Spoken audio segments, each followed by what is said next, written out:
নমস্কাৰ বন্ধু বান্ধৱীসকল, এইবাৰ নতুন এটা ক্ৰাফ্ট আৰু আৰ্ট দুয়োটা মিলাই কিনে কাম কৰিবলৈ ওলাইছোঁ আৰু সেয়া হৈছে নিজৰ আপোন গাঁও কলবাৰীৰ যি ৰামচৰণ ঠাকুৰ সত্ৰ আছে তাত 94নং পালনাম মহোৎসৱ আহি আছে আৰু সেয়ে আমি গাঁৱৰ ল'ৰাবিলাকে লগ হৈ কিনে আমি তোৰণ নিৰ্মাণ কৰোঁ আৰু তোৰণৰ যিবিলাক যা যোগাৰ লাগে সেইবিলাক আজি 10-12 দিনমান আগৰ পৰা এনেকৈ কাম চলি থাকে।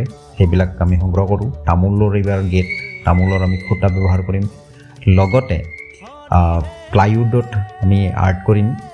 এইবাৰৰ এটা বেলেগ ধৰণৰ আৰ্ট হ'ব। চ' এনেকৈ গোটেই গাঁৱৰ ল'ৰা ছোৱালীবিলাক ওলাই আহে আৰু এনেকৈ এই ডাঙৰ মহোৎসৱটো আমাৰ সফলমণ্ডিত কৰি তোলে। আৰু এইবাৰো সেনেকুৱা হ'ব। অহা 30, 1 আৰু 2 অৰ্থাৎ 30 এপ্ৰিল, 1 মে' আৰু 2 মে' বুদ্ধ পূৰ্ণিমাৰ দিনাখনে এই পালনাম মহোৎসৱটো হয়। সেয়েহে আপোনালোকো আহক। আৰু এই বৃহত্তৰ অঞ্চলটোৰ ভিতৰতে এইখন এখন ডাঙৰ পালনাম মহোৎসৱ হয়।